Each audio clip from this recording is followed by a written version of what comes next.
పొరుగు దేశం శత్రు దేశం అయినా మన పైన టెర్రరిస్టుని ఉసుగొలిపిన మనల్ని కవించిన మనలో ఇంకా మానవత్వం ఉంది.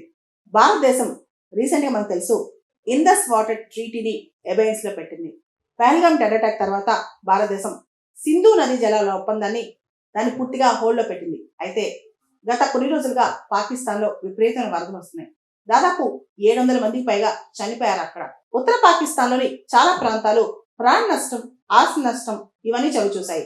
ఈ టైంలో సాధారణంగా ఇందస్ వాటర్, ఈ సింధు నది దాని పక్కన ఉపనదులు వీటికి సంబంధించి ఎటువంటి ఫ్లడ్స్ వచ్చినా ఇందస్ వాటర్ ట్రీటీ ప్రకారం కమిషనర్స్ ఎక్స్చేంజ్ చేసుకుంటారు ఇన్ఫర్మేషన్.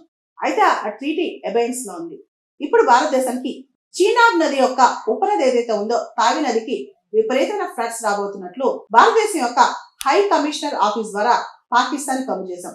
ఆల్రెడీ పాకిస్తాన్ వరదలో నష్టపోయింది. ఇంకా అక్కడ జనాలు ముఖ్యంగా చాలా ప్రాణ నష్టం జరుగుతుంది. తావి నదిలో వరద బీభత్సం సృష్టించబోతుందని చెప్పి భారతదేశం పాకిస్తాన్ ని హెచ్చరించిందనమాట. భారత్ పాకిస్తాన్ మధ్య ఉద్రిక్తతలు ఉన్న విషయం మనందరికి తెలిసిందే.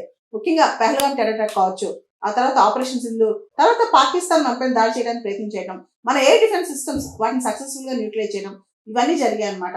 భారతదేశానికి వ్యతిరేకంగా ప్రపంచవ్యాప్తంగా ఒక నెరేటివ్ సృష్టించడానికి ట్రై చేసింది పాకిస్తాన్. అయినా కానీ ఇప్పుడు మనం మానవతా దృక్పథంతో పాకిస్తాన్కి వరద హెచ్చరిక చేశాం అనమాట.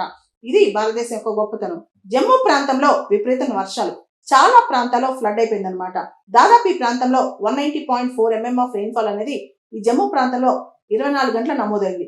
దీంతో విపరీతమైన డౌన్ పోర్ అనమాట, విపరీతమైన వర్షపాతం. దాంతో చాలా నదులు పొంగిపోయాయి. తావి, చీనాబ్, రావి ఇలా చాలా నదులు పొంగిపోయాయి అనమాట. దాంతో ఈ వరదంతా చాలా డేంజర్ లెవెల్లోకి వెళ్ళిపోయింది.